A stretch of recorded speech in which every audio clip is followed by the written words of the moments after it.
morning and welcome to another edition of Daybreak on Trust TV.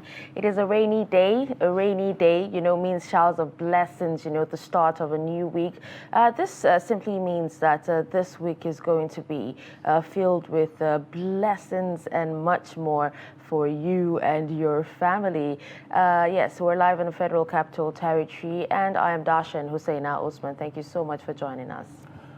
Good morning, and thank you very much for hooking up to Daily Trust TV, Daybreak on Trust TV, this morning of Monday, the first Monday of the month of July. Yeah. We were wondering that June was, June going fast, and exactly. this is already July, and today is the 4th of July. The second quarter of the year. Exactly. So we are already zooming into the second second half of the year. And may we all be blessed. May we all have a very fruitful and a very eventful week. Amen. And we wish you a very productive one. And my name is Abdulaziz, coming live from the Trust TV studio here in Abuja.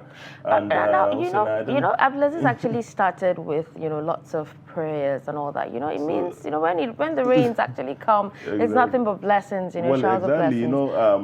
Rain time is a time for prayers and just to claim the blessings, because as you said earlier, rain signifies blessings, signifies peace, signifies tranquility, and is all that we wish our viewers and everyone else. But even with the blessings, a lot of communities actually complaining of flood.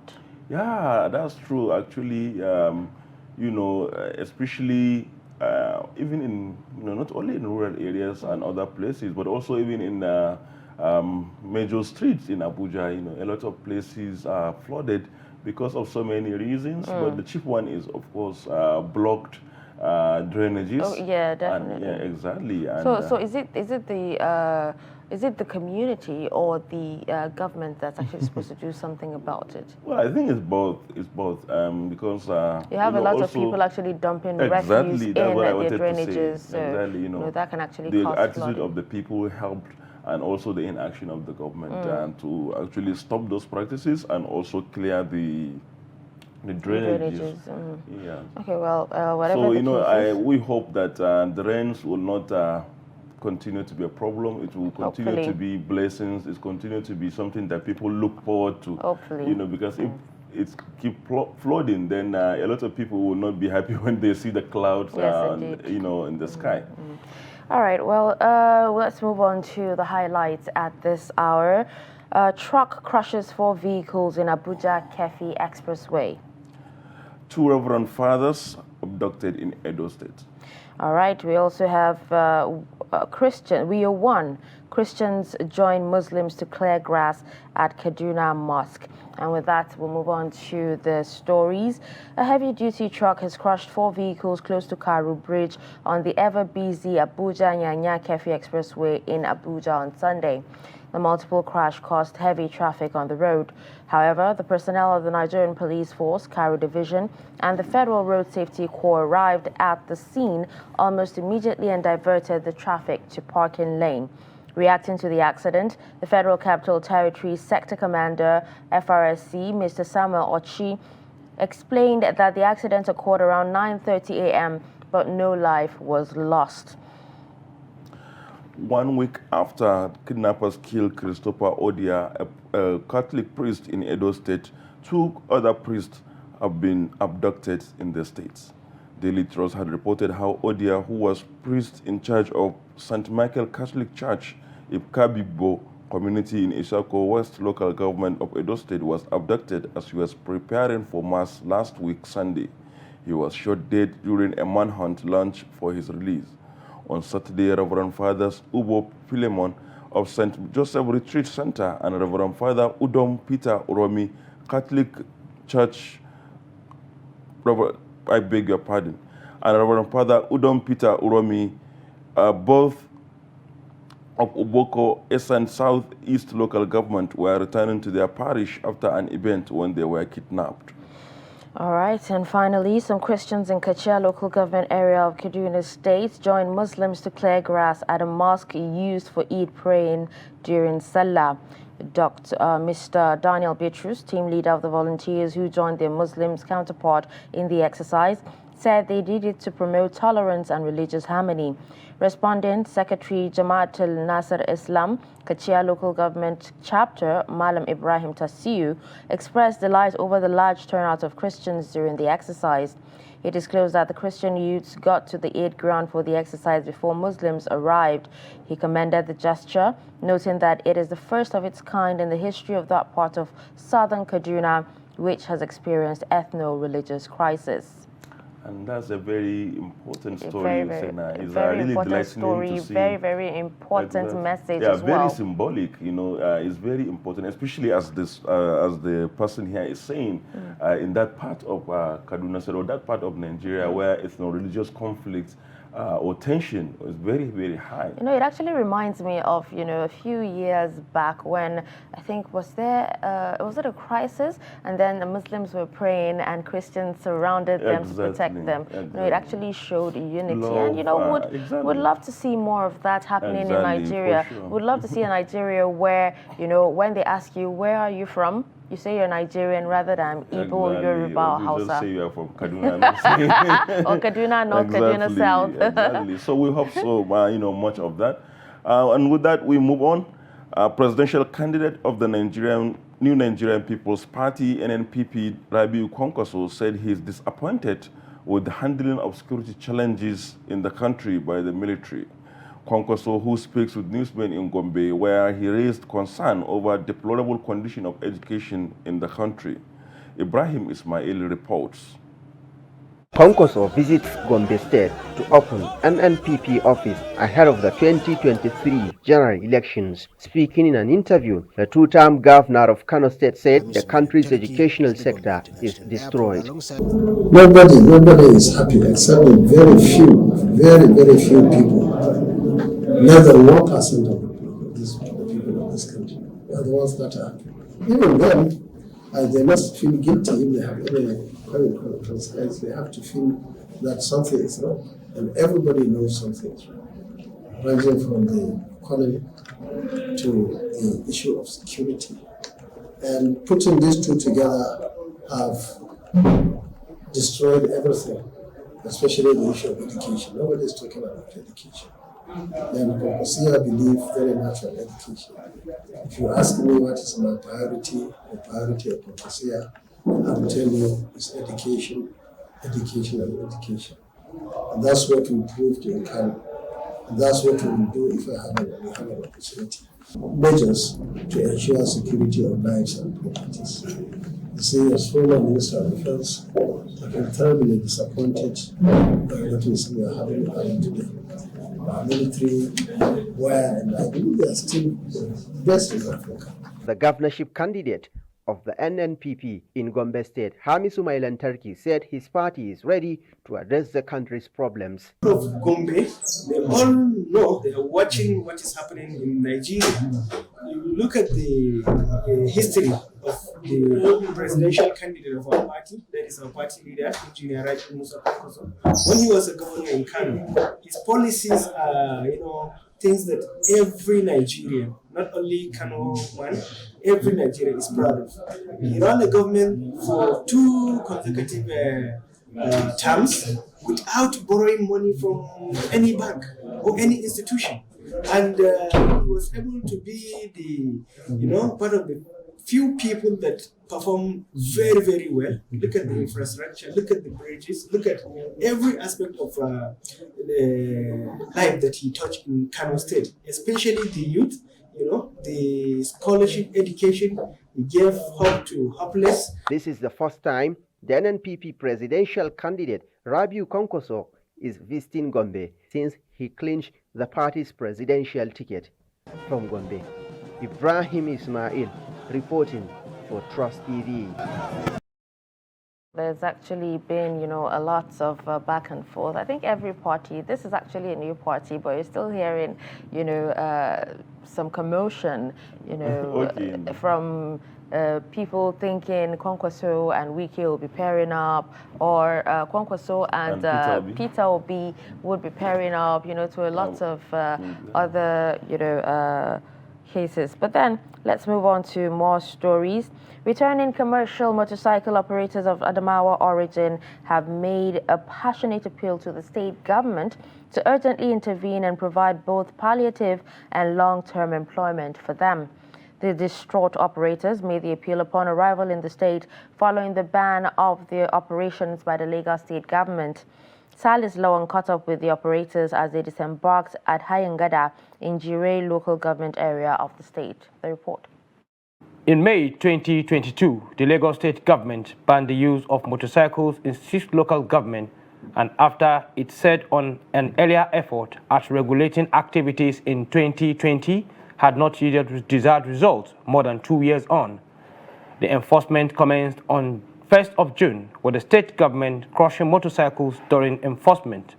These operators of Adamawa origin, after several days on the road, have managed to move down what is left of their motorcycles and businesses home.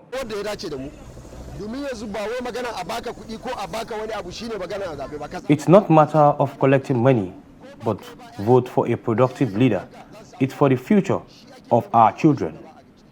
The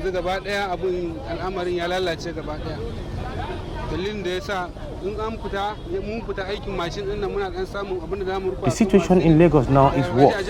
Anytime we go out with our motorbikes to work, our people will be arrested for one offense or the other. For those not working, who just stay idle and spend the little money they have with them, we are calling on the government to create enabling environment to make us contribute our own quota towards the nation building. This development has further highlighted the urgent need for various state governments to focus more attention on creating an enabling environment for citizens to engage in profitable business activities. Meanwhile, the Zamfara State Governor Bello Mohammed Matawale has flagged up training for newly recruited community protection guards, CPGs, as part of efforts to implement the new security measures put in place to checkmate the activities of bandits in the states. He said the recruitment of community protection guards from each of the 19 emirate councils in the state is part of additional measures put in place to tackle banditry. The report.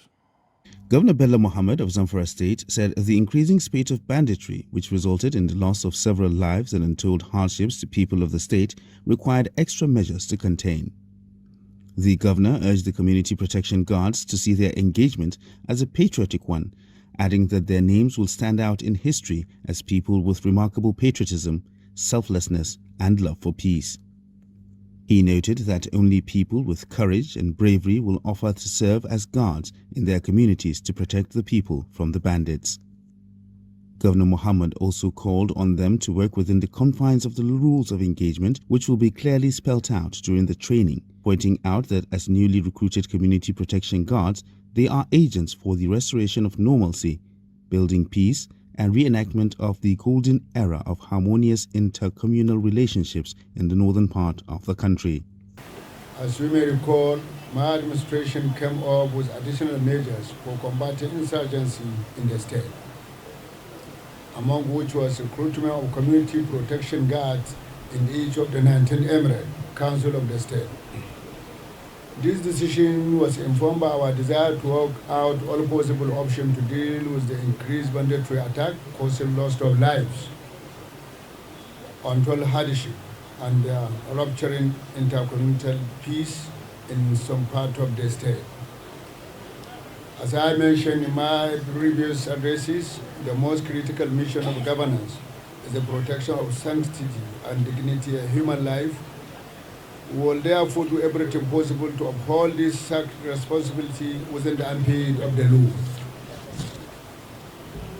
As community protection guards, yours is a patriotic call. Your names will stand out in history as people with remarkable patriotism, selflessness, and love for peace, only people whose courage and bravery will offer to serve as guards of their communities. In his remarks, the Commissioner of Police, Zamfara State Police Command, Ayuba El-Kana, while expressing the command's full support to Governor Bello Mohammed in the fight against banditry, urged the recruits to always be law-abiding, God-fearing, and be objective in the discharge of their duties in order to achieve the desired goals. The establishment of Zamfara Community Protection Guard is a milestone on the fight against banditry and other crimes. We are assuring you our maximum support, and the one standing here has been trained and will be retrained to go and train others. When they leave here, they will go and meet with the DPOs, while some instructors from here will go and see them to train others.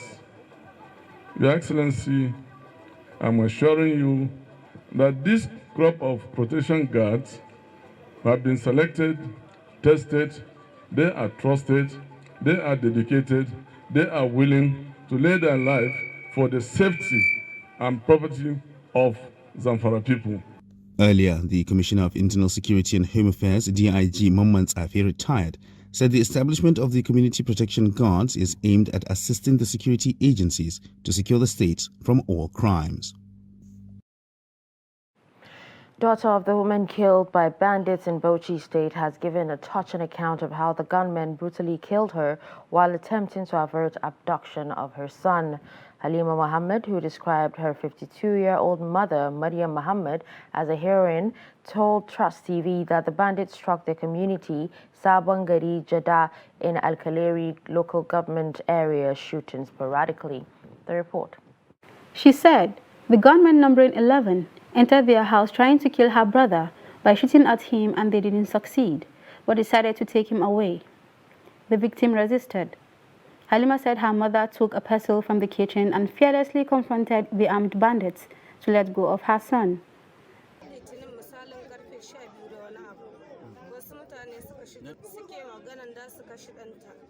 The bandits attacked our house on Monday at around 12 a.m. So my mother heard the bandits planning on how they would kill her son. Upon hearing this, she ran out with a pestle to help my brother. After some struggling with the bandits, they shot her dead. The bandits were 11 in number. Eventually, Halima's mother succeeded in breaking the arm of one of the bandits, who shot her before fleeing the scene. Council chairman of Al-Kaleri local government area, Yusuf Garba, said the bandits infiltrated the state through neighboring communities in Plateau and Taraba states. He said they attacked and killed 4 persons in some communities in Bauchi. The state governor, during a sympathy visit, charged citizens to join hands with security agencies and the government to prevent bandits from operating in any part of the state. According to the people of the area, the bandits came with heavy weapons. They appeal to the state government to provide security outposts in the area to prevent the occurrence of the attack. This is quite a touching It's quite a sad and touching story. Yeah. And it shows the sacrifice that our parents, especially mothers, could actually pay at any time to protect their children. It's really, really sad, it's unimaginable what the family is actually going through right now, and how traumatic, it must have been for the mom to actually, see these bandits, trying to take her son away. Exactly. It didn't matter to her if the son was old enough to protect himself. She just wanted to do everything possible. And, I admire her courage. And she was just moved by that love of a mother and the instinct to just save her son. And, eventually she paid the supreme price. I hope this particular story gives a lot of people, the courage to be able to protect themselves. Yeah, especially from the report, it says that she used the pistol that she took to break the hand of one of the bandits, which is good. Yeah. And that reminds me of what happened recently in Jos, where one of the bandits, one of the kidnappers was killed when they attempted to kidnap someone. A woman, and her husband tried to resist them, and in their attempt to shoot him, they shot one of their own dead, and then So of course sad. the man was also wounded. But actually, it shows that if you can stand up, sometimes you can at least do something. Yeah. So let's move on. The notion that only men work as farm laborers have been punctured by an encounter with a group of women from Kebbi State who have worked as laborers in Niger State over the years. Our correspondent Abubakar Akwate, who had the encounter who encountered the 8 women, completes the report. It is said that what men can do, women may do even better. This group of married women work as hired laborers on farms belonging to men, including that of the former head of state, General Abdulsalami Abubakar. They travel from Kebbi State alongside their husband to settle in Sabon Daga village, about 40 kilometers outside Minna, the Niger State capital. Formed into a group of 8, the group leader, a 50-year-old Adiza Dambaba, said they travel kilometers to make ridges, wheat farms, and plant crops for a pay. Mu dama ainihin ko asali dama mun gado mu ne tunda mu muna kakanni da iyaye mu yan binne Kebbi ne to mu kuma ka san asalin dakarkari dama gadon su noma ne unguwan mu ɗaya ga gida a to ai wanga ma gonan namiji ne gonan pastor ne shi ya kira mu wanda aka je a tagwaida mu kuma shi ya kira mu gobe kuma za mu shiga ekan Abdulsalam duka mu matan aure ne a ci wajen Abdulsalam din ana auna mu hekta ana auna hekta kuma 15 yanda muke haka ko hekta ɗaya aka bamu za mu iya mu yi aikin shi in mun gama in ya so kuma sai a je auna mu wani mu asa kudin mu raba.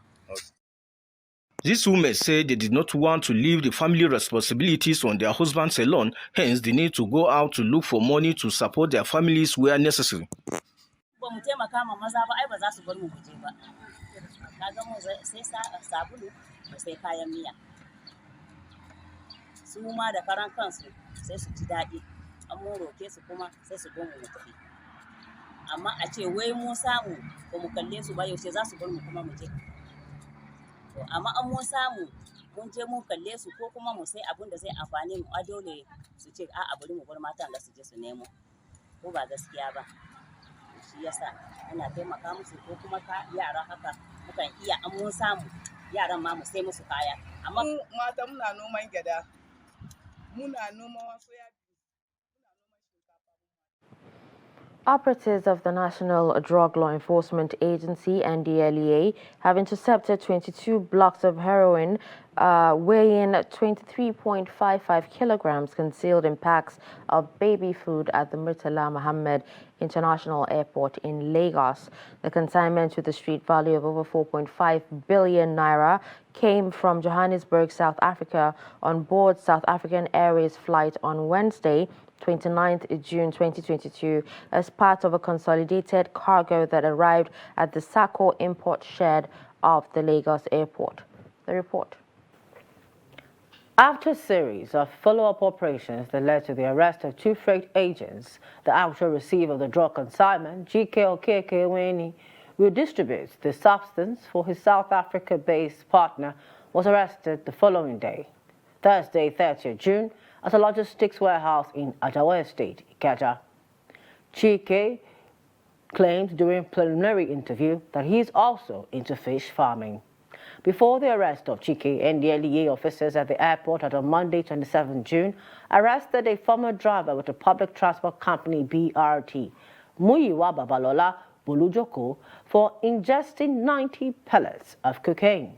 He was arrested at the screening point before boarding a Qatar Airways flight en route to Doha to Sharjah, with his trip expected to terminate in Dubai, UAE. The 39-year-old was placed under excretion observation after body scan results confirmed drug ingestion. While in custody, the suspect excreted all the 90 pellets in 4 excretions.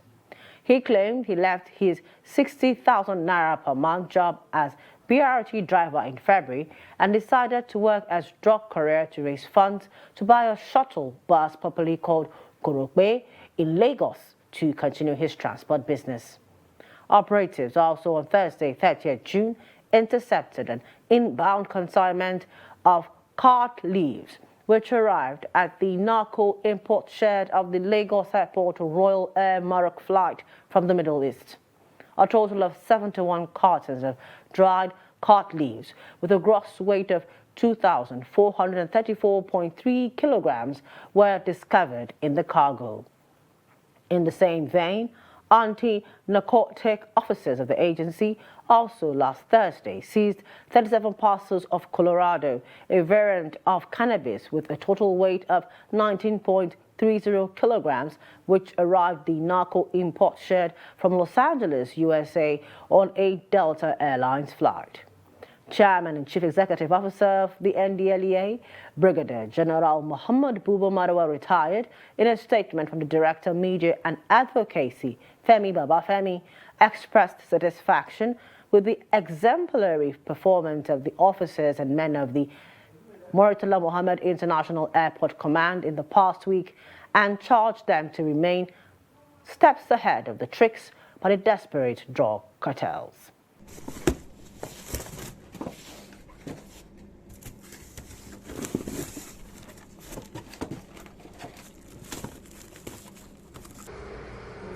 Which is tested positive cocaine. So I have excreted or which I'm counting it. It's been Daybreak on Trust TV. Today, Monday, the 4th of July, 2022.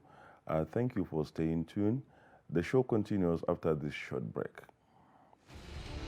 As the 2023 elections draw near, remember, evil prospers when good men and women only wish for peace, but never take a step to make peaceful elections happen. Are you a father?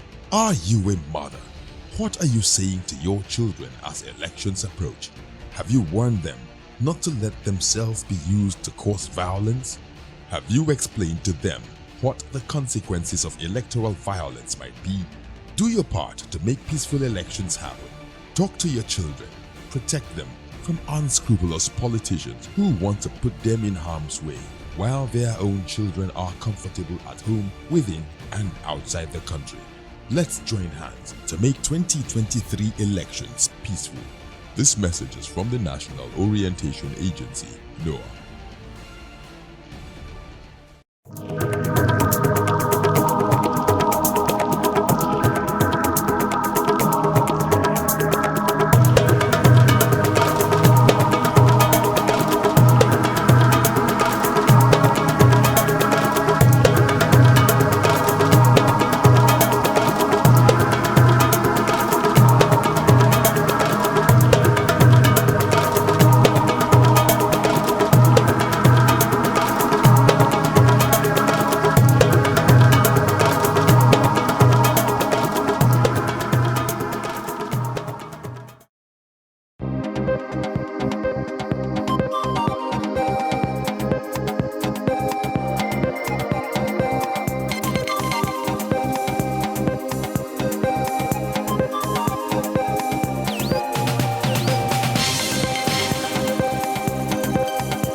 Not necessarily tribal or regional.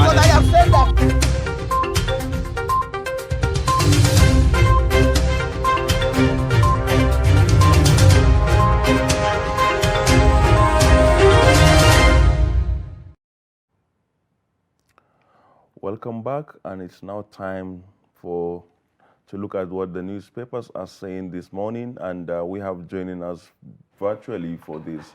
Fidelis McLever, investigations editor at the Daily Trust newspaper, who will help us analyze some of the stories on front pages of the newspapers. Thank you for joining us, and good morning, Good Mr. morning, McLever. Mr. Fidelis. All right, so we'll begin with Daily Trust newspaper, and let's start with the lead story here that says 30 killed in Ogun, Yobe, Kogi road accidents. We have riders that talk about autumn's convoy involved as truck crushes 4 vehicles on Abuja Kefi Road. Yobe traders die on way from Kano. FRSC blames traffic violations, night trips. What we're doing about it, says core spokesman. You can find details of that story on page 4. And then just below the story, there's a pictorial of rams awaiting buyers ahead of Eid al-Kabir Salah celebrations at the Day Cattle Market, Abuja, yesterday. And if you recall, during the weekend, the lead story talked about, the high price of, rams, and moving on, at the top of the page, you have, despite 126 billion naira export, Nigeria imports 115 billion naira hides in 4 years. Marketers in Southwest selling petrol at 165 naira per litre, those in North kick. Kwara man sets house children ablaze over quarrel with wife, I beg your pardon. And then we also have federal government revokes training contract for Niger Delta ex-agitators. FCTA directs parks to close 7 p.m. daily. And then message from Washington, D.C. by Professor Usman Yusuf. And we have CAF pushes back 2023 Africa Cup of Nations, and that's on sports.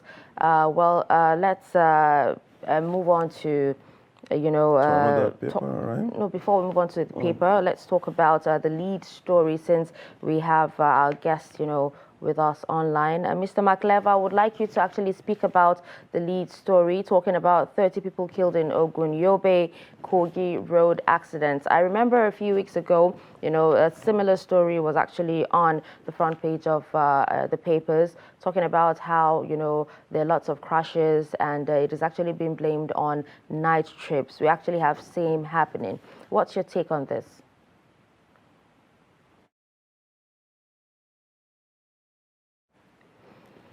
All right, it seems we have a problem connecting with Mr. McLever. We'll just move on to more papers.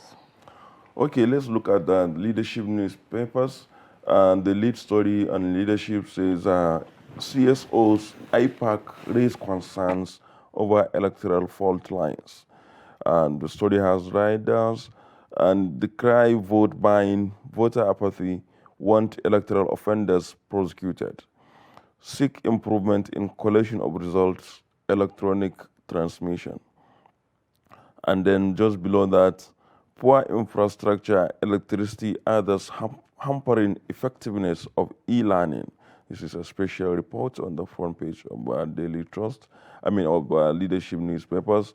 Then just beside that, I am not under custodial incarceration, says Senator Unwaboshi. Story on page 23. Then government kidnapped 2 Catholic priests in Edo. Just below that also, UCH Ibadan slams 1,000 naira daily electricity bill on patients. On the top of the page, Shiroro attack, we counted 48 bodies, says youth leader. FCTA enforces 7 p.m. closure of parks from today. Below their masthead is another story saying conflicting court rulings hamper AMCON's 5 trillion naira debt recovery drive. Below that, Atiku will head PDP reconciliation committee, says board of trustees.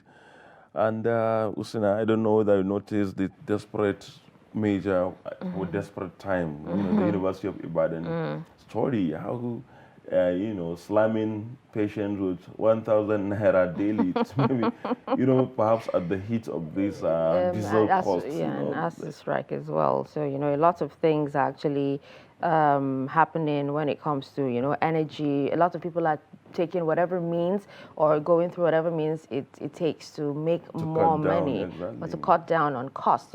Like yesterday, I was actually trying to listen to some radio stations, and almost 4 of them were actually offline.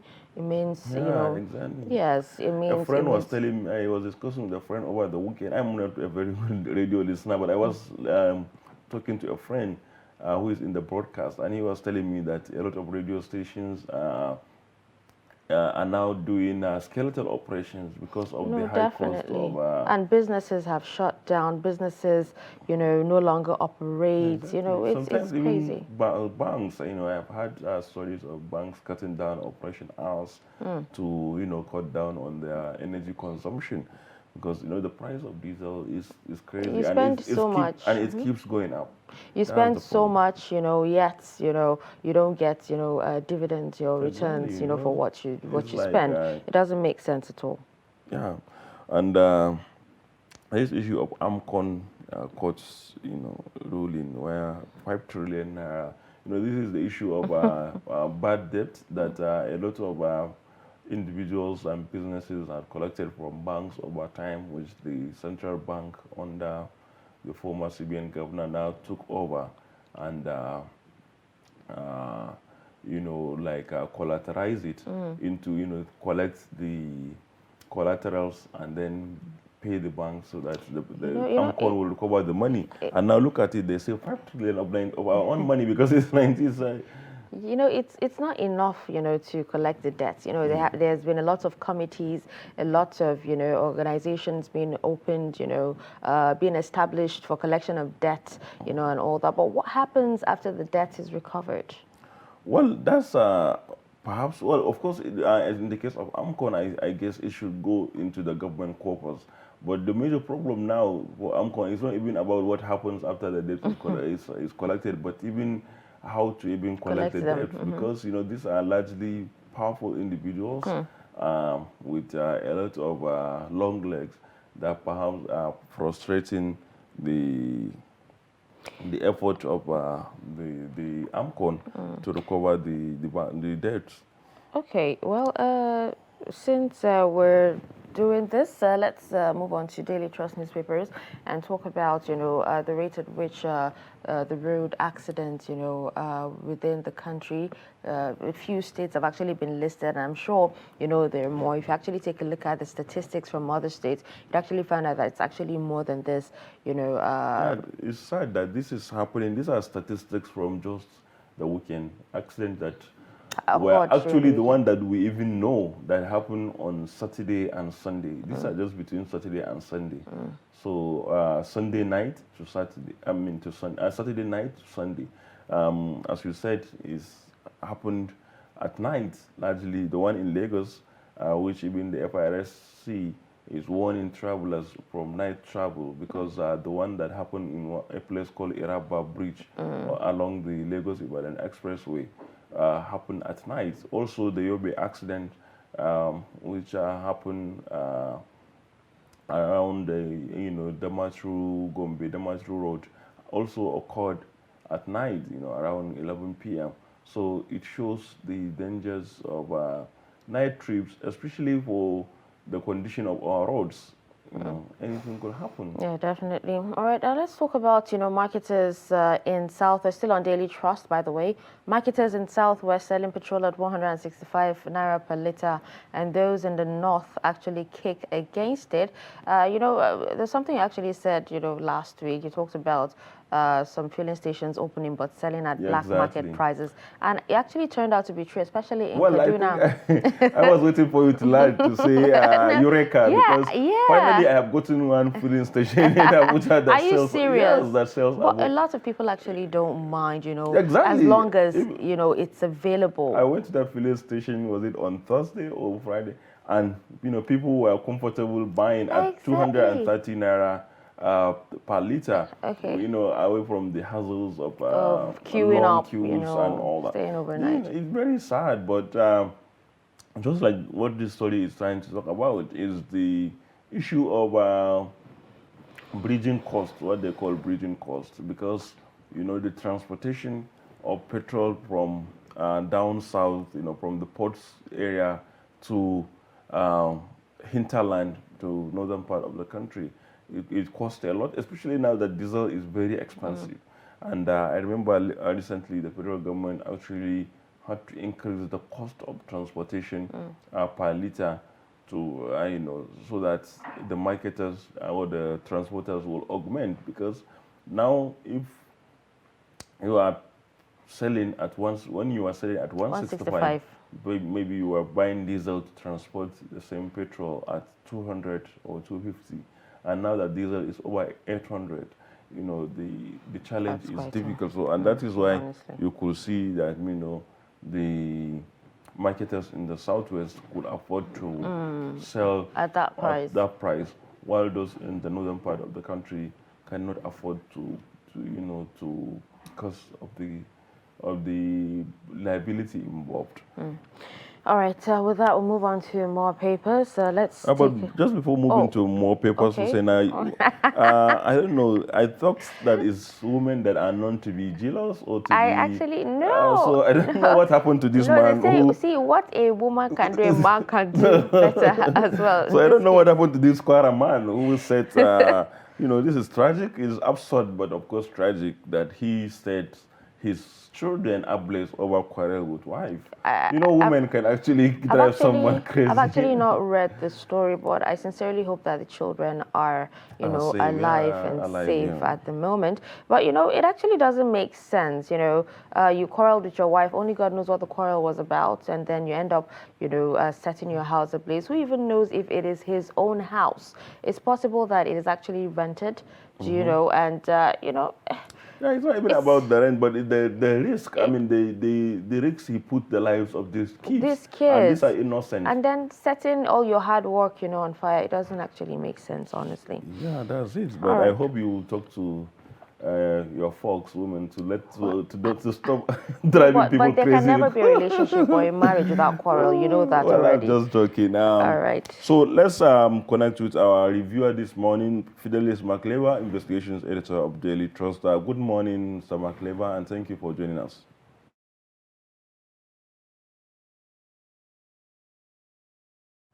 All right, so let's move on to more papers. The Nation newspaper is next.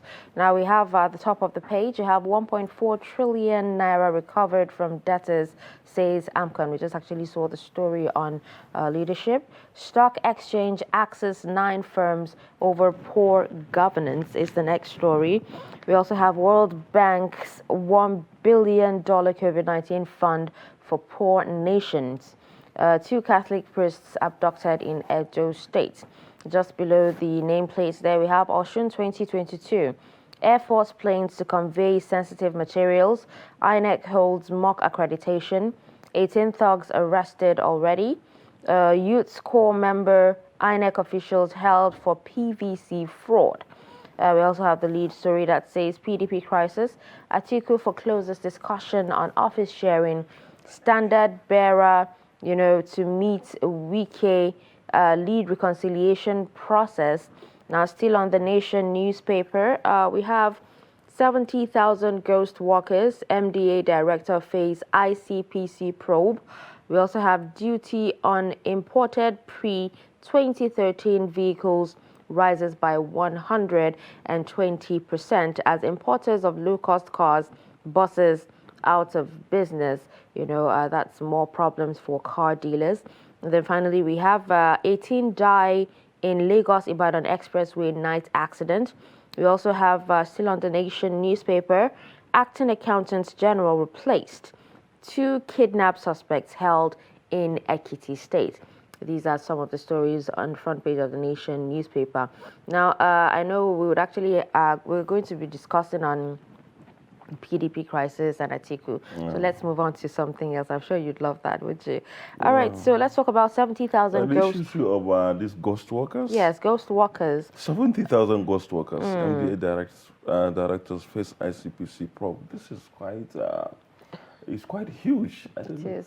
Is it? No, there's been complaints about this, over the years, and lots of people have actually said, it is a way for should I say, those in charge to siphon more money from government, but 70,000, that's actually quite a number. But my problem is that this payroll fraud has been on, as you said, for a very long time. And the more time goes, if you think that it will be resolved, because, if you remember, there had been a lot of cases that the FCC prosecuted top civil servants, including a former head of service of the Federation, Stephen Orasaya, over issues related to this. And this problem still continues. Isn't it time for, for government to actually take a look at the IPPS, payment platforms? Because, a lot of people are actually saying that this is the major reason why there's such, fraud going on. Well, for me, even the IPPS itself was initiated or was conceived to control this same problem. It is, so yes. It's not giving, it's not being effective. It's one thing to actually have an idea and put it to use, but if it doesn't work, withdraw and do something else, look for something else. Exactly. Yeah, that's true. But for me, actually, I feel it is the people. So if no matter how waterproof a system is, if the people are willing to compromise it, they will. So I don't know, but something radical has to be done to get to the root of this, and also to set example, because people really have to change. You can't just continuously be siphoning money through these very fraudulent, very heinous, means, and it's not really good. All right. Now talking about importers of low cost cars, running out of business, or it's crazy. It's crazy. Now we're not actually done with the energy crisis. Now you have actually, so much money placed on imported cars. A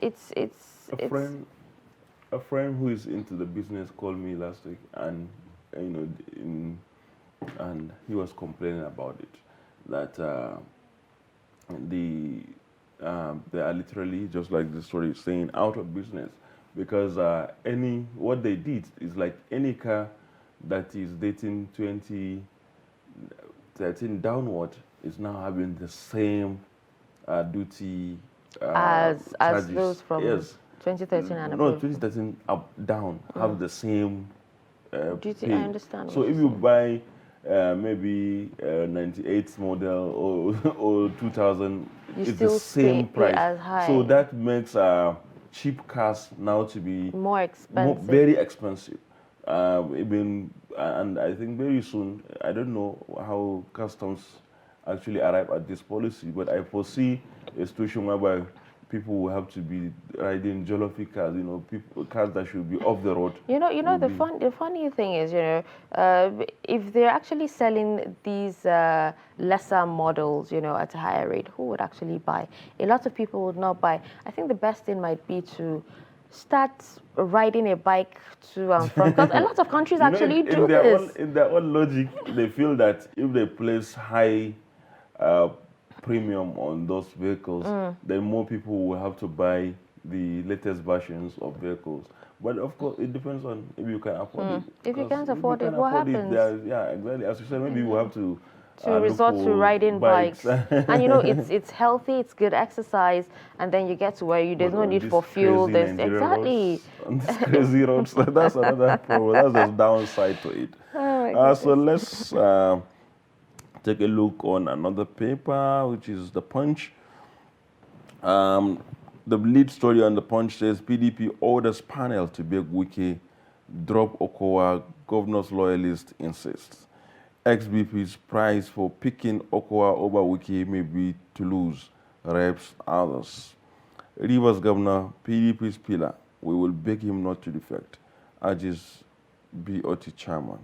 Replacing Wike with Okowa will create more crises, say PDP chieftains.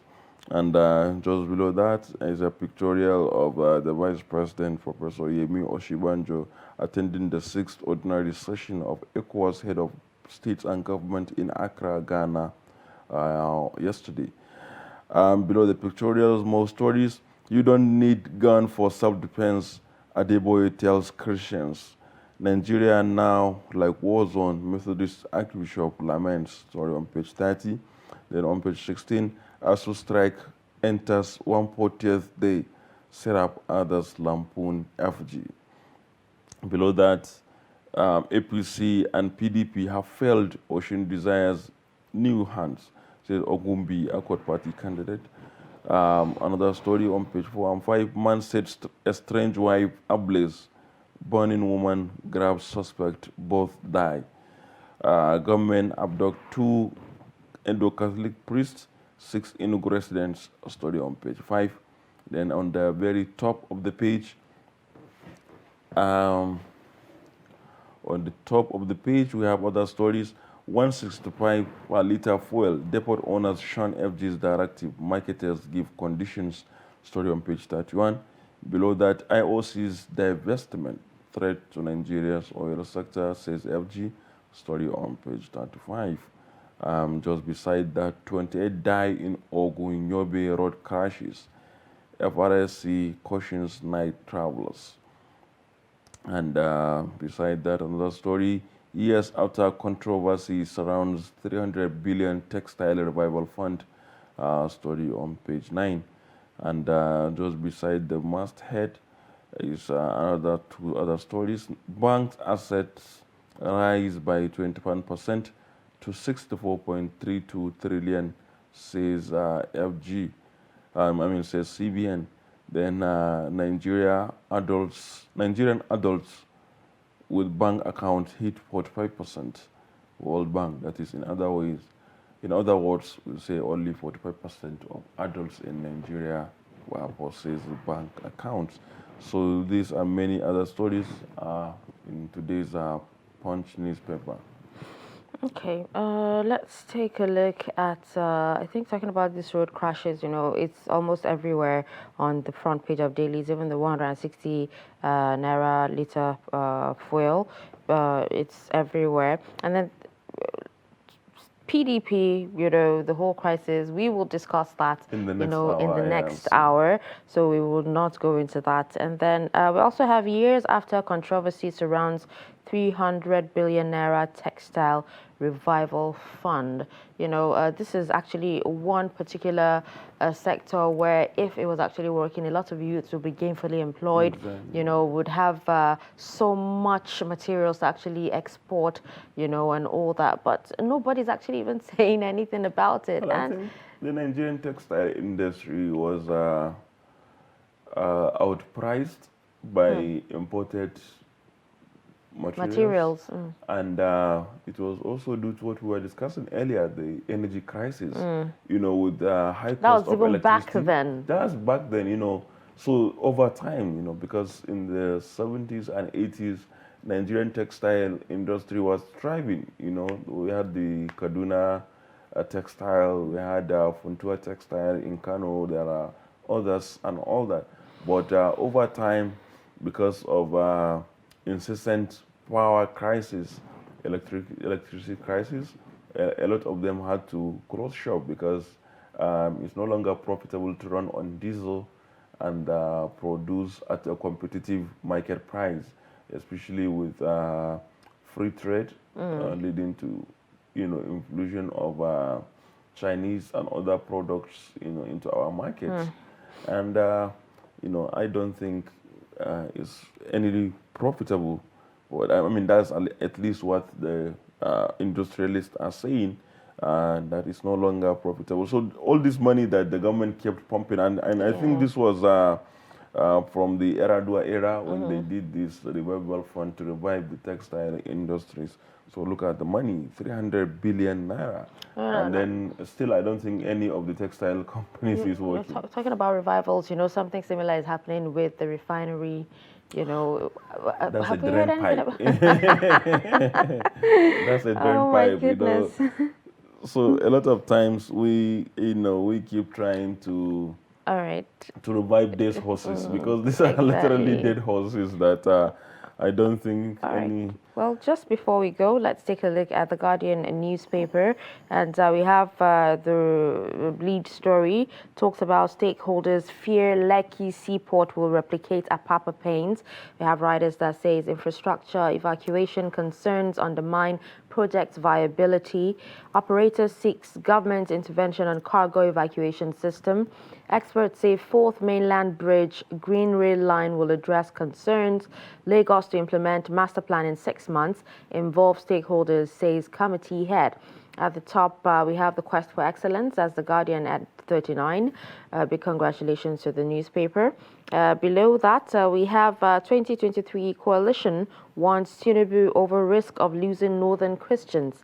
Igbo not ready for presidency, says Kwankwaso. Akwa Ibom APC chairman denounced call for Igini's removal, says INEC chief Fair. And we also have time for prayers, not blame game. Jonathan Oshibajo tells Nigerians. In the end, Nigerians, they pray more, than they actually act. So probably prayers that actually do. And that's true. And sometimes, with all sense of responsibility, it's ridiculous that leaders who should act, who should take action on issues, will ask people to pray instead. No, it's something spiritual going on, possibly. All right, with that, we've actually come to the end of the newspaper review, and we've come to the end of this hour. We'll take a break, and when we come back, we'll see you at the next hour. Do stick around.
As the 2023 elections draw near, remember, evil prospers when good men and women only wish for peace, but never take a step to make peaceful elections happen. Are you a father? Are you a mother? What are you saying to your children as elections approach? Have you warned them not to let themselves be used to cause violence? Have you explained to them what the consequences of electoral violence might be? Do your part to make peaceful elections happen. Talk to your children. Protect them from unscrupulous politicians who want to put them in harm's way, while their own children are comfortable at home, within and outside the country. Let's join hands to make 2023 elections peaceful. This message is from the National Orientation Agency, NOAA.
Good morning and thank you for joining us on Daybreak on Trust TV. We're still live at the Federal Capital Territory and I'm Darshan Hussein Osman. Thank you so much for joining us.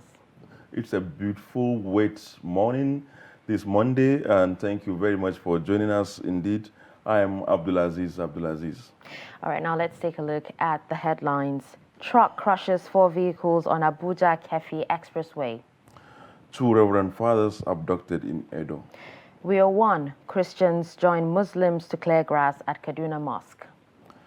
A heavy-duty truck has crushed 4 vehicles close to Karu Bridge on the ever-busy Abuja-Kefi Expressway in Abuja on Sunday. The multiple crash caused heavy traffic on the road. However, personnel of the Nigeria Police Force, Karu Division, and the Federal Road Safety Corps arrived at the scene almost immediately and diverted traffic to the parking lane. Reacting to the accident, the Federal Capital Territory Sector Commander of FRSC, Mr. Samuel Ochi, explained that the accident occurred around 9:30 a.m., but no life was lost. 1 week after kidnappers killed Christopher Odia, an abducted Catholic priest in Edo, 2 Catholic Reverend Fathers have been kidnapped in the state. Daily Trust had reported how Odia, who was the priest in charge of St. Michael's Catholic Church, Okabigbo community in a Sako West local government area of Edo State, was abducted as he was preparing for Mass last week. He was shot dead during a manhunt launched for his release. On Saturday, Reverend Fathers Ubo Philemon of St. Joseph's Retreat Center and Reverend Father Udom Peter of Uromi Catholic Church, both of,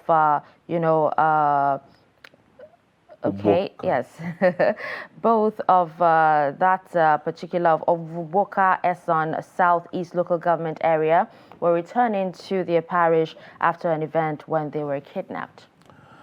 Still ahead, some Christians in Kachia local government area of Kaduna State joined Muslims to clear grass at a location used for Eid praying during the Salah.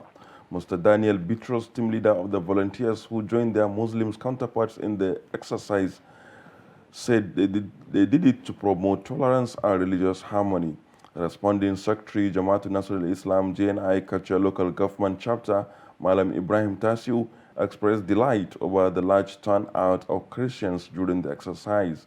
He disclosed that the Christian youth got to the Eid ground for the exercise before Muslims arrived. He commended the gesture, noting that it is the first of its kind in the history of that part of southern Kaduna, which has experienced ethno-religious crises. All right, let's move on to more stories. Presidential candidate of New Nigerian People's Party, NNPP, Rabiu Kwankwaso, said he is disappointed with the handling of security challenges in the country by the military. Kwankwaso, who speaks with newsmen in Gombe, where he raised concern over the deplorable condition of education in the country as well. Ibrahim Ismail reports. Kwankwaso visits Gombe State to open an NNPP office ahead of the 2023 general elections. Speaking in an interview, the two-term governor of Kano State said the country's educational sector is destroyed. Nobody is happy except very few people. Less than 1% of the people of this country are the ones that are happy. Even then, they must feel guilty if they have any concerns. They have to feel that something is wrong, and everybody knows something is wrong, ranging from the economy to the issue of security. And putting these two together have destroyed everything, especially the issue of education. Nobody is talking about education. And I believe very much in education. If you ask me what is my priority, the priority of Concosia, I will tell you it's education, education, and education. And that's what we proved in Kano. And that's what we will do if we have an opportunity. Measures to ensure security of lives and properties. You see, as former Minister of Defense, I am terribly disappointed by what we are having today. Our military, and I believe they are still the best in Africa. The governorship candidate of the NNPP in Gombe State, Hamisu Mailan Turkey, said his party is ready to address the country's problems. Of Gombe, they all know, they are watching what is happening in Nigeria. You look at the history of the presidential candidate of our party, that is our party leader, Engineer Raji Musa Kwankwaso, when he was a governor in Kano, his policies are, things that every Nigerian, not only Kano one, every Nigerian is proud of. He ran the government for 2 consecutive terms without borrowing money from any bank or any institution. And he was able to be part of the few people that perform very, very well. Look at the infrastructure, look at the bridges, look at every aspect of the life that he touched in Kano State, especially the youth, the scholarship education. He gave hope to hopeless. This is the first time the NNPP presidential candidate Rabiu Kwankwaso is visiting Gombe since he clinched the party's presidential ticket. From Gombe, Ibrahim Ismail reporting for Trust TV. If comments and actions of leading figures in the People's Democratic Party are anything to go by, the crisis of confidence over the outcome of the party's presidential primary and the selection of the party's running mate is not abated. Governor Samuel Ortom of Benue State, in a recent interview with Arise Television, revealed that all is not well within the party. Now, this became evident when only one of the party's 12 governors who are members of the 128-man Osun Governorship Campaign Council attended its inauguration of the party's National Secretariat. Now, to make more sense of this, we have joining us in the studio to give us more insider perspectives, the National Publicity Secretary of the People's Democratic Party, Honorable Debo Ologunagba. Good morning, and thank you for joining us on Daybreak today. Good morning. All right. So, thank you for having me. Yes. All right. So, there's been reports of, a crisis, brewing in the PDP. If you look at the front page of some of the dailies, the Punch newspaper, the Nation newspaper, it talks about, a crisis, as regards the vice presidential, candidates. Now, let's hear from the horse's mouth. Can you give us an idea or an insight on what is actually happening in the PDP right now? Thank you very much, and we've got a nice studio here, and I'm pleased to be here. Thank you for having me. Thank you for coming. Yeah, I put it straight up. There are no crises in the PDP. And what do I mean by that? Politics is about interest. It's about reconciliation of interest. It's about negotiation. And so in any human organization, and particularly a political party, there will be differences. It is normal. Within the family, there are differences. But it is the capacity of that institution to reconcile itself, to bring all those conflicting interests together that makes a difference. And I think PDP is well suited, well positioned for that purpose, and we're doing just that. You referenced some reporting. Of course, journalists, and that's what you're good for. You look for news, and the more sensational, the better for the news. I think as your profession, bad news is a good news, because that is what we want to hear. And having said that, the PDP is united, the PDP is together, and because PDP is the only organic party in this country today. And what do I mean by that? The history of the PDP is well known. It is the only party in Nigeria today that was formed based on policies and principles and objectives. And it's the only party in Nigeria today that is truly democratic and belongs to the people. And it's reflected in the name. Nobody owns PDP. It is owned by the people. And that is reflective in the name, by People's Democratic Party. If you listen to other parties in this country today, you can say, NNPP, for instance, you say, oh, it's a Kwankwaso party. In the days of CPC, you say Buhari party. In the days of ACN, say, oh, that is Tinubu's party. But PDP has been the only party that is truly democratic and is based on the people. So you expect that there will be differences, and when there are differences, people are allowed to express it. We don't censor comments. We don't censor opinion. We allow free flow of ideas and opinions. And that's why, in the course of those conversations or expression of different opinions, observers who are not really close to the issue will say, oh, there are crises. So I can tell you today there's no crisis in the PDP. We have differences. It's expected in any political party and human organization.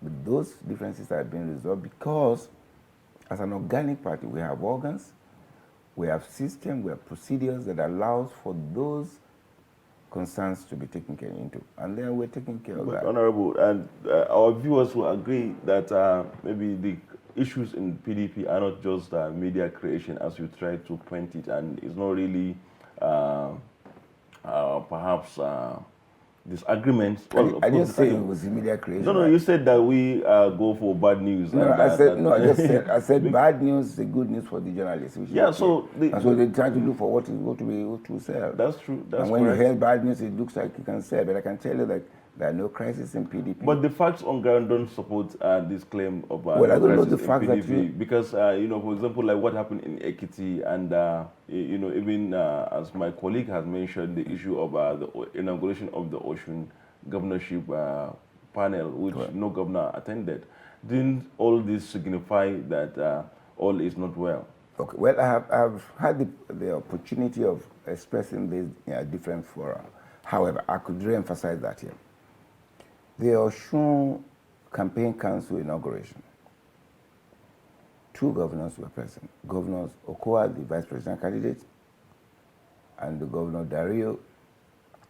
Darius of Taraba. Both of them were present. Other governors sent in apologies. A host of them were outside the country. The chairman actually was in the United States, Governor Diri of Bayelsa, and they were not able to attend because of the time. We needed to put the committee quickly on place. However, they sent in apologies. That is not a signal of crisis. I do not. So because you don't attend the meeting and you have expressed apologies and sent in apologies, that doesn't constitute crisis.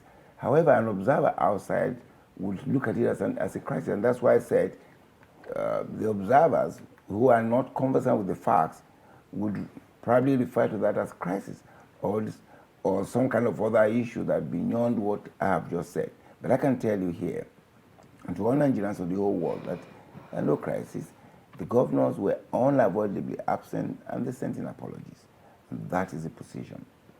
Okay, now reports actually have it that, still talking about the governors, that's the governor of Benue State, that's Samuel Orcham, actually came out to say that, there's definitely crisis in the PDP, and this actually stems from the fact that, Governor Okowa was picked as vice presidential candidate instead of Wike. And I'm actually quote what he said. He said, it is a personal affront that Okowa and not Governor Nyesom Wike of Rivers State was chosen. What do you have to say about this? Well, again, let me put this in perspective. Governor Orcham of Benue State is one of the very outstanding leaders of our party. It's one of those who have put in so much into ensuring that this party stabilizes. And he's done exceedingly well personally. And I know for a fact that he's a good party man.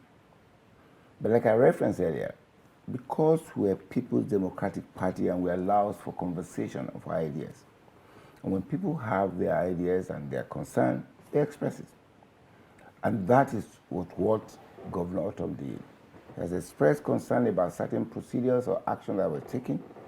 And because consistent with the PDP, those issues are being considered. He had expressed disappointment on certain process, which is totally within his right to do. But that does not signify that there's crisis. What it signifies that there's conversation and that interests are being reconciled, and that allows for reconciliation. And that is ongoing. This is in PDP. However, I'm truly, truly glad that Nigerians are actually focusing on what happens in PDP. Why? Because we recognize that that is the only hope for Nigeria today. Because we don't censor. because we allow for cross-fertilization of ideas, because we allow for issues to be discussed, to be placed on the table. We're not a party where you give instruction, where you decide, oh, one man says this is it.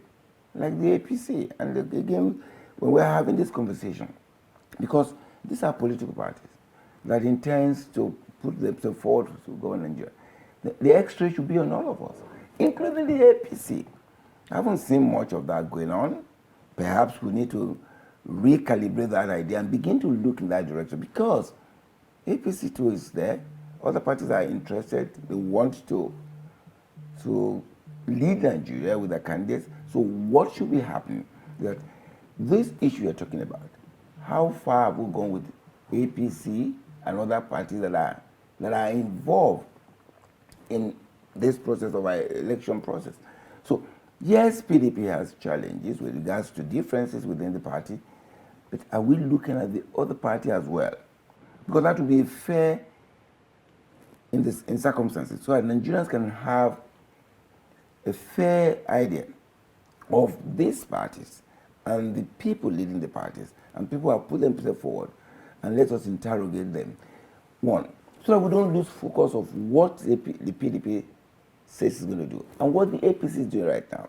Yeah. We said we come in with a mission to rescue and rebuild Nigeria. Indeed, we all agree. I think that now every Nigerian agrees that it's not well with Nigeria today. And that's a fact. But in terms of internal stability, do you think the PDP is more stabilized than APC to prosecute the election? Absolutely, and it's clear. And this is a clear thing for us. We know it. You know what? When you suppress opinion, it becomes an eruption. It becomes like a volcano. You notice at the so-called convention of the APC, where people were said to have been produced by consensus, and you found full-grown old men coming out to cry, to say, no, it didn't happen. I mean, how do you explain that? A party that wants to lead Nigeria and govern Nigeria, that cannot even conduct a mere national convention on the basis of the fact that there's dictatorial tendencies within the party, and different from the party that is willing to say, look, you speak up your mind, let's have a conversation. That should be the challenge. Okay, let me just pick on something you said earlier when I talked about, Governor Autumn. You said everyone is free to air their grievances, and considering Governor Autumn, what he's actually worried about is actually being looked at. So the major reason why he's actually complaining is the fact that the vice presidential candidates, to him, the wrong one was actually picked, instead of Wike Okowa. Are you saying you're looking into, switching or swapping vice presidential candidates? Because even on the Punch newspaper here, we actually, there's a writer that actually talks about Rivers State Governor, PDP is PDP's pillar, and we will not beg him to defect. That's according to the BOT chairman. And a lot of people saying that if Okowa is still left as the vice presidential candidate, that there might be no PDP. Okay. I started this conversation by telling you that PDP doesn't belong to anybody, and I think that should be the baseline. We're recognizing that. And again, I want to refer to Governor Autumn as one of the most outstanding leaders of our party. And we respect that. He's entitled to his opinions. What he has said, clearly, was that he has expressed concern about processes and procedures. He said it in that interview, that he has nothing against Governor Okowa, that indeed Governor Okowa is his friend. Those are his words. So what does that mean? It means, fundamentally, he's not against the person of Governor Okowa, but he's saying if certain things ought to have been done in a particular way, for which he's entitled to express. And we take cognizance of that as a party, recognizing the importance of Governor Autumn. the party and of course to the country. A fearless, a very vibrant individual who believes in saying what he says, what is in his mind, and is very truthful to it. So having said that, to insinuate that this idea came out from the point you just referred to about switching, of course, that's all for me to speak about here. I do know that, and don't forget this, the choice of a running mate is a prerogative of the candidate. Because we're a democratic party, His Excellency Atiku Abubakar, who is an experienced and savvy politician, decided in the spirit of bringing everybody together, consulted widely, and involved every segment of the party, the BOT, the Governors Forum, former governors and the Ministers Forum, and the NWC, to say, look, I'm talking about this, it's together. Even though I have the prerogative to do it, I need your input to guide me. And then the guidance was given. Ultimately, it is his choice. But who was actually chosen? Because the committee actually chose Wike. It would be wrong to say the committee chose. The committee recommended 3 names, and I was privy to that report. Recommended 3 names of eminently qualified party men, outstanding in their rights. Governor Wike is a phenomenon in the PDP, and nobody can deny that. At some time in this country, he was probably the only man standing for the party. He was there. He gave us the voice. He gave us the capacity. He has the passion. He has the zeal. And he's a party man. And people shouldn't forget this. He said at the convention, and again I'm quoting him, he said something to the effect that he's a party man and that he's a PDP man to the core. Because all his life he's been in PDP and he's not left the party 1 minute. And he said at the convention that, yes, if he wins tonight, he expects people to support him. But if someone else wins, he will support because he's a party man. And we know he's a man of honor. We know a man with a lot of energy. We know these issues that we're talking about are legitimate issues. If there are issues not properly done before, of course, we have capacity to look at them to say, look, probably we should have done this differently. We should have gone through this process on arriving at the same thing. Because in any event, the presidential candidate has the prerogative to choose whoever he considered appropriate. All he needed to do, or what he had done, which is consistent with the PDP culture, to say, look, let me speak to as many as possible, have more dimension to it for the good of the country. Particularly, he recognized the fact that Nigeria is sliding under the APC. We're in trouble, and we needed all hands to be on deck, and that's why consultation as wide as possible needs to be done, and that's what he did.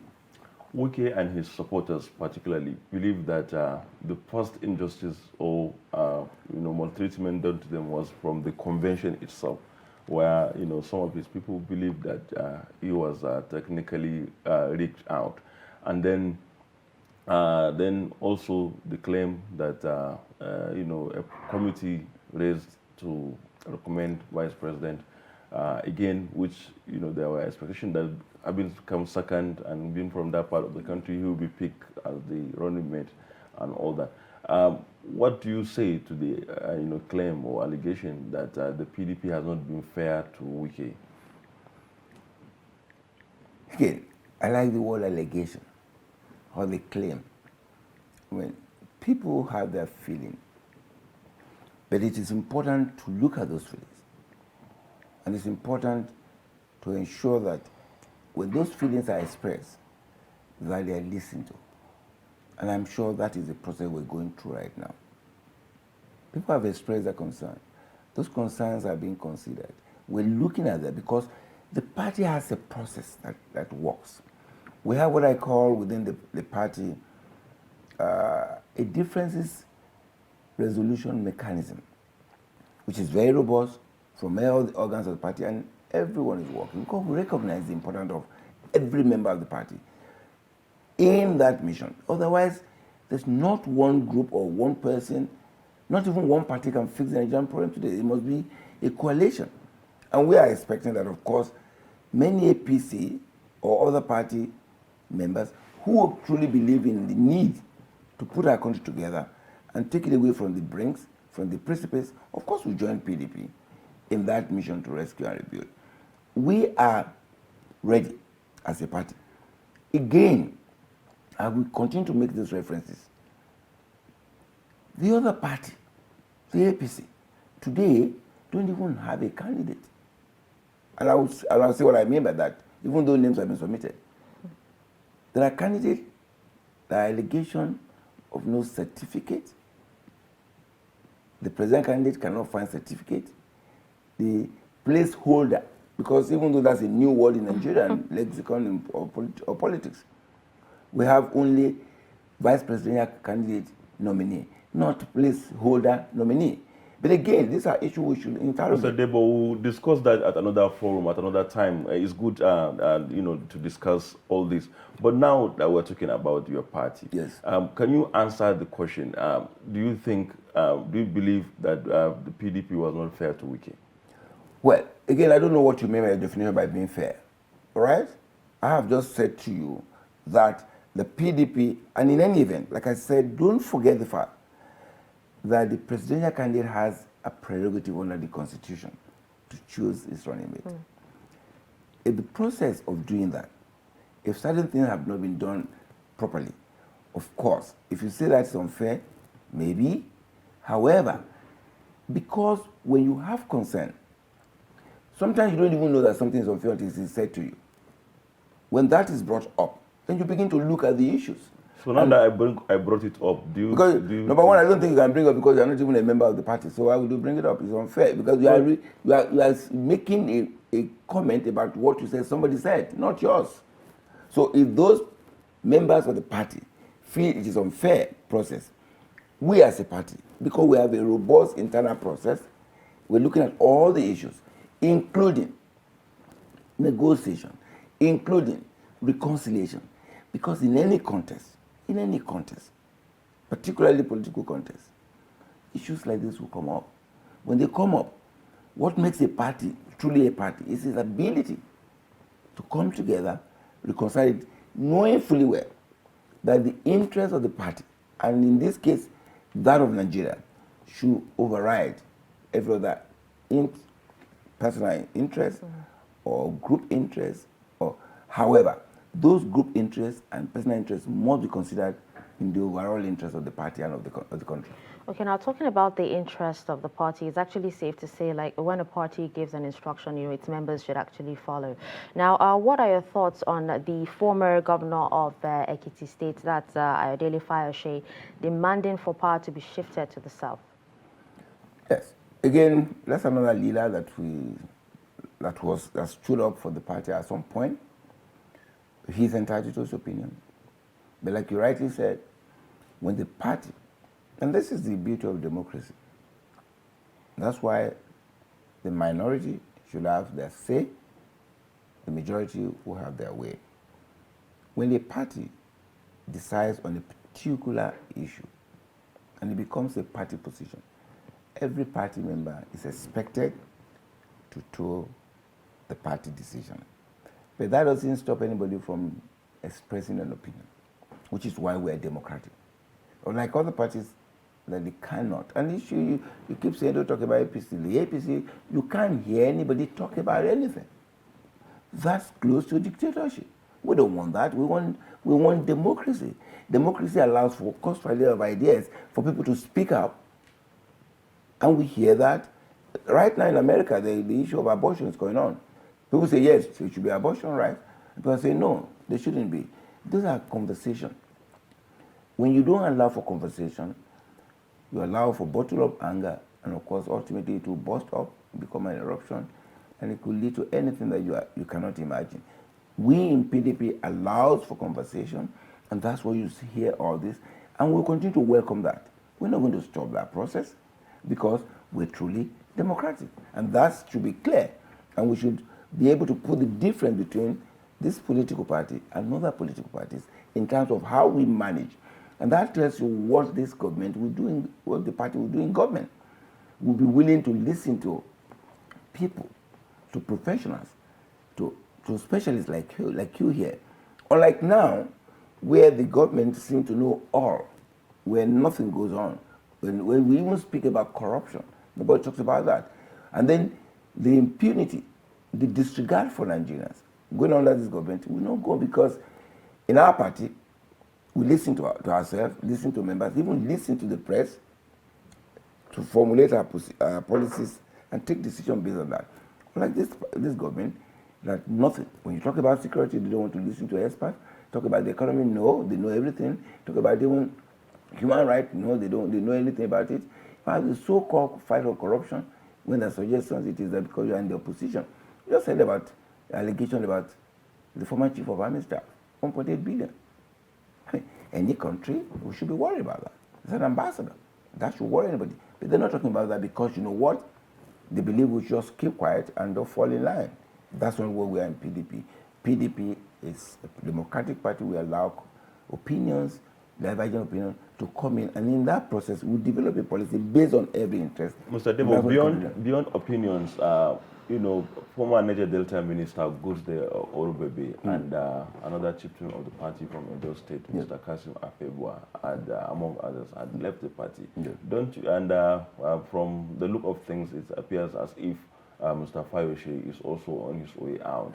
Are you not scared of this exodus from your fold? I don't know what you mean by exodus. Exodus means a massive movement of people. That's my understanding, and maybe there's a new different meaning for that.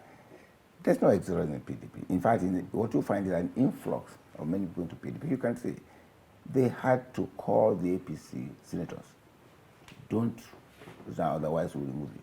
That's a threat, consistent with the dictatorship. Oh, it's in the news. It's not me making it up. It's there in the news. You heard that. That's where there's exodus going to happen, and it's happening already. When Sokoto 2 Sundays ago, you saw the exodus.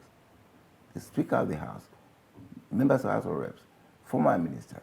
That's what you call an exodus. But these people actually move. If they're leaving, they move with their supporters as well. That's an exodus. Well, again, I'm saying about that.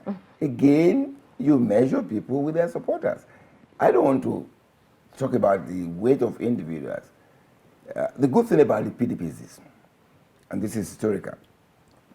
It is the only party in Nigeria that is not owned by anybody. I referenced that earlier. It is the only party that a former president has left, a former ministers, governors have left, and the party didn't die. That is, and they come back because they know that is the source of democracy in Nigeria. With all due respect to as many people have expressed interest, we go after them. We don't lose our leaders. We don't lose our members. We try to find out what's the concern, and we discuss it. And so, as to the concern, we are uncomfortable that members are leaving, or those 2 members you referenced are leaving. Then again, you thought about the third one. And you think he might leave. You are just sitting in the realm of conjecture. And I don't comment on conjecture. It may or may not happen. So I leave it at that. But I know he's a respectable leader in the Ekiti State, and he knows as a leader that he needs to lead well there. And we understand. But for us as a party, we are concerned with the issues of Nigeria. In doing that, we're keeping our house in order and ensure that every part of Nigeria is part of this movement, because we need it to survive as a nation. We're here now in this comfort, cozy studio because there's peace, relative peace around here.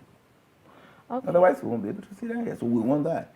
The insecurity in this country is a challenge, it's a concern to us, and that's what we are focused on, particularly to rescue this country. Our kids are not in school.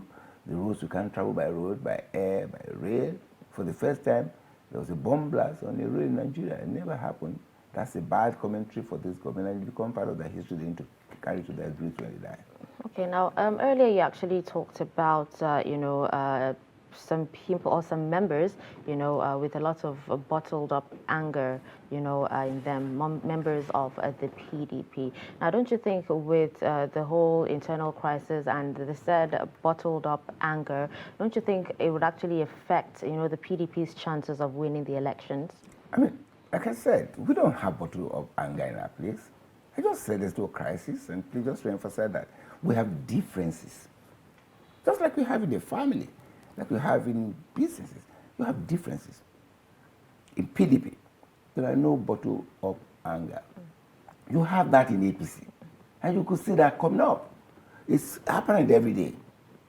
Now, people, they went back to the legislators. They had a meeting with them in the State House and said, if you defect, then you will remove it. I mean, that sounds like a command. That's not democracy. And that is what should concern us. Because this character of behavior as a party, if it goes into government, then of course someday they will tell us the trust can't transmit today because somebody is unhappy. You recall how Twitter was sent out of Nigeria. Not for anything, but that they tweeted something that somebody doesn't like. And that's not what the country we want. There are no bottle of anger. There are people who have their opinions and they feel that, oh, certain things should have been done differently, and we allow for free expression of those views, and that allows us to have a reconciliation that is total. It's different from people who don't speak. When they don't speak, that's more dangerous. They say, look, this is how we feel. And when you speak out, what you are expecting that there must be an avenue for you to express it so that it can be taken care of. And that's exactly what's happening right now in the PDP. Beside the conflicts or the misunderstandings at or the the center, differences. let me go with you. Thank you. Aside the differences at the center, we have also pockets of crises in state chapters of the party, like in Ogun State, where 2 candidates are claiming the ticket. Also in Kano State, the same thing. I remember when we went to the PDP last week, you declined to answer the question about Kano. What's happening? Who is who? In these at least two chapters of the party. Well, it's clear. The Electoral Act is clear. The party guidelines of PDP is very clear on how you emerge as a candidate of the party. The national level, the state chapters don't conduct congresses or primaries. It's conducted by law, the authority of the Electoral Act, as well as plethora of Supreme Court decisions and judgment, that it is the national body of a party that conducts primaries and congresses. Now, the process is this: when we need to do a congress or primary election in any state, the national body sets up a committee. And the committee goes to conduct it. INEC, by law, is empowered to not only observe, to supervise and to monitor. Those are the words, to monitor. They will observe and monitor, and then they do a report. Now, that is the only authentic Congress that will be recognized by law and in court, because there's evidentiary value in what they're doing. They must say, yes, we will observe this, and we will observe that all the guidelines and in line with what they said they would do, they have done it, and according to law. So in Ogun State, the candidate of the party, or in other state for that matter, the candidate of the party that was supervised, one, by INEC, and two, the committee that were constituted by the national body will be the authentic, and that's exactly what has happened. You recall that, And who is that? In Ogun State? Yeah. It's Ladi Adibutu. Okay. What's of Kano? Kano right now, I can't say to you right now because I need to confirm that. But because I can't have all the names of all of them right now in terms of all I'm... Okay, so let me help but you. Whoever, the principle is to whoever has emerged from the Congress or primary, approved by the national body and supervised and monitored by INEC will be the authentic. That will be the baseline. In terms of putting individual in, our private won't put in, but whoever in that process, that should be it.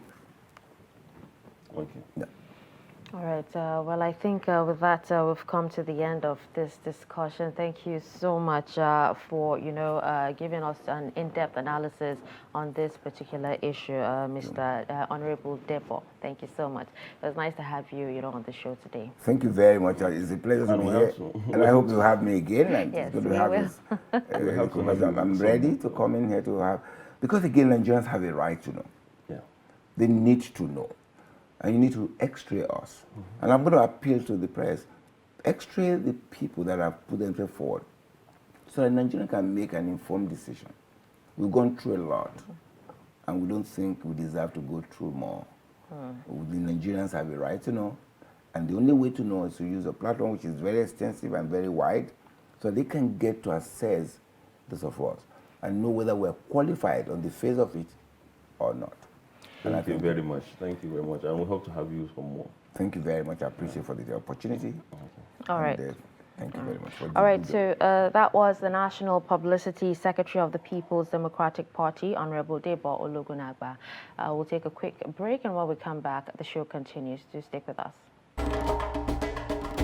To every politician, as the campaigns gain momentum and passions begin to rise, remember, the errors of your opponents do not make you a success.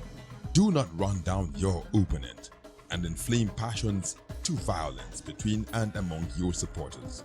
What counts is what you plan to do for the electorate and how you intend to relieve their sufferings and bring succor. Nigeria is in dire need of patriotic leaders at all levels, leaders who will make national development their priority. Concentrate on telling the electorate what you intend to do when you get into office. Focus on making your vision clear to the electorate. Don't engage in verbal abuses, fake news, or speeches. Keep dealing with issues that will bring progress. You win the hearts and minds of the people by being above board, by being civil, patriotic, and showing empathy. Let's join hands to make the 2023 elections peaceful. A message from the National Orientation Agency.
Welcome back. If you are just joining us, it's been Daybreak on Trust Television.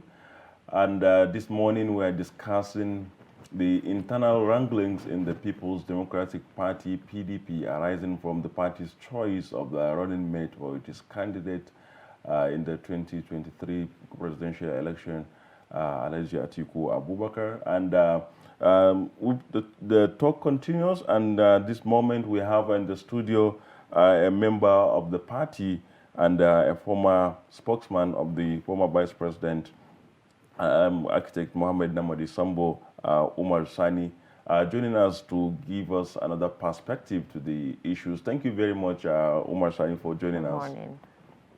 I'm very delighted to be part of this family.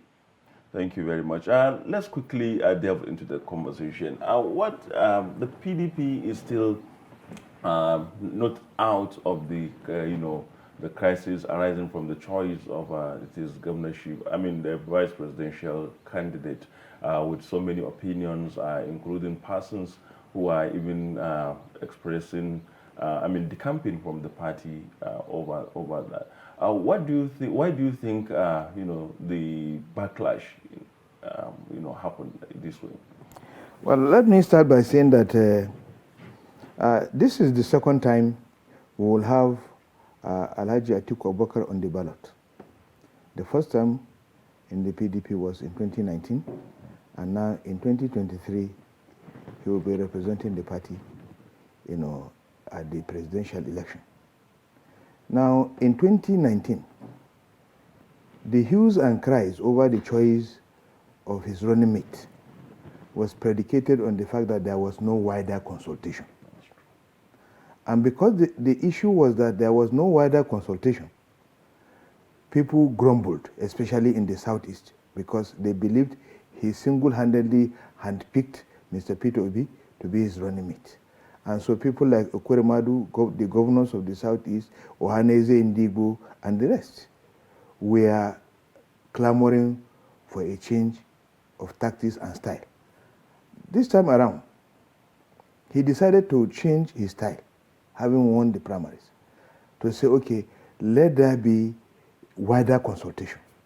And this wider consultation brought about Okowa. Now, the argument that has always been placed before the public is that there was voting, and that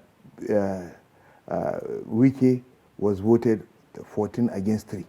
And so Wike ought to be the running mate of Atiku Abubakar. But beside that, there is no any concrete agreement or argument that says Atiku Abubakar cannot choose his vice. In section 121 of our party constitution, it is very clear that the presidential candidate is the one that has the power to select his vice presidential candidate. And in exercising that right, he has the right to form committees, to do anything that will help him, including wider consultations, to select the best among the people he wants to run with him. Now, having looked at it, I am not very sure whether there was any terms of reference given to the committee. But whatever it is, such type of assignments don't go with voting. You are supposed to give, it is a normal tradition within the PDP. Even when the PDP is requesting for the ministers in various states, if they want to, they say the party should bring 3 names within which the president will select one. That's how it is the tradition of the PDP. Okay. So you bring 3 names, and then the presidential candidate chooses one. So going ahead to vote by the committee was not in exercise of that PDP tradition. And so they had violated that tradition, and the presidential candidate has the right to jettison their voting and look at the 3 names they have submitted to him and say, okay, this is the one that is most suitable. All right, now some PDP members have actually said that the manner in which the vice presidential candidate of the party, that's Okowa, emerged is nothing but sheer disregard for processes. And we all know that, the vice presidential selection can create as much problems as it can actually help in winning the election, meaning that the vice president has to be as strong as the president himself. So do you think that Okowa is a better choice as compared to Wike? Well, I don't know what they mean by that the vice president must be as strong as the president himself. By the powers of our constitution, the only assigned constitutional responsibility of the vice president is to chair the National Economic Council. That is the only place you will see the vice president in the 1999 constitution. So how can the vice president be as powerful as the president? It's the president that assigns responsibility. That is how the constitution works. So if the president says you are to do this and then he takes it over, how can you be as powerful as him? So is that the reason why Wike wasn't chosen? Because some have actually said that Wike is too strong for Atiku. Well, I don't think the issue is about whether Wike is too strong for Atiku or Wike is not too strong. When you contest with somebody and at the end of the day, you are able to defeat him. You see, you have the same set of goals. You have the same objective. You are pursuing the same thing. Wike wants to become president. Atiku also wants to become president. How can you take somebody who has almost equal ambition with you and say, okay, he is your vice president? You know it will not work because there will be clashes. What he has as his own plans and what you have in your own plans might be conflicting when you start working together. You see things this way, he sees things another way. So you have to bring in somebody who will see things your own way, and then there will be progress. You don't want a National Assembly that will stop you from working. When in the first tenure of President Muhammad, he said the 8th National Assembly was antagonistic to his administration. Now he has the 9th Assembly. So he doesn't have any reason, for instance, to say the 9th Assembly was antagonistic to it because he chose everybody. Now that is the issue. You have to give the presidential candidate the right to choose the person he feels he can work with, and not the party imposing somebody that they believe he should work with. But do you think with the turn of events now, especially, there was a backlash from the Southern Middle East Middle Belt Forum against the acceptance to be running mate to Atiku by Okowa. And also within the party there are all this wrangling. Don't you fear that this will affect adversely the chances of the party, especially in the southern part of the country? Well, I don't think there will be much problem because I know we have the PDP is a very strong party.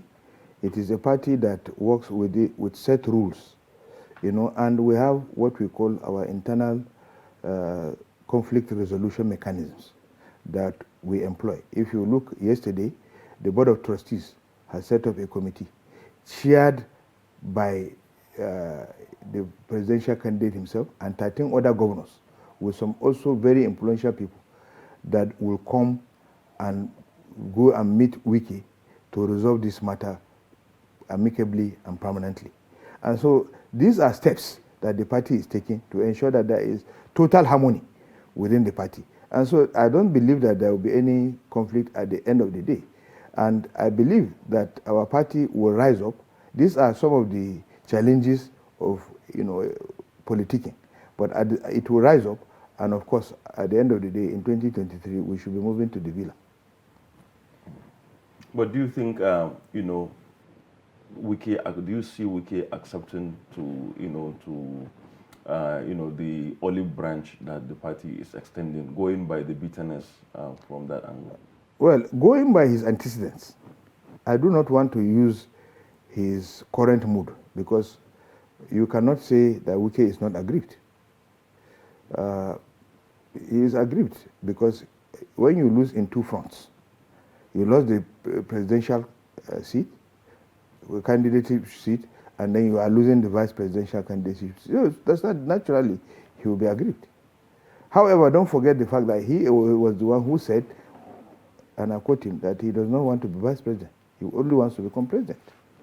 However, even if the equation had changed and he ought to be vice president and he was not vice president, Wike had also consistently been saying that he will not move away from the PDP, that he's a member of the PDP and he's a member of the family of PDP, and that he will fight for the PDP to ensure that the PDP moves to Aso Rock. That whatever problem we have, when we reach Aso Rock, we should be able to solve it. But one of the major argument he makes, especially, is that why should the PDP reward people who actually work against the party, cripple the party, and then only for them to now turn around to claim it is a presidential ticket? I remember he said this consistently in the run-up to the Congress. Well, you see, politics is dynamic. People move from one party to another. There are alignments and realignments. It does not remove the fact that people can move and come back. But don't forget that Atiku Abubakar has been a very committed member of the PDP until he had an issue with the former president Olusegun Obasanjo in 2007, where he was pushed out of the party. You know, he would have remained in the party, and he would have worked for the party. Now, he was forced to move to AC. Then he came back to PDP. Again, he has to move to APC. And then he's back to his own family. And he has promised he will never leave again. So it's not that his movement is that of movement of the people, like Bob Marley would say, Exodus. Okay.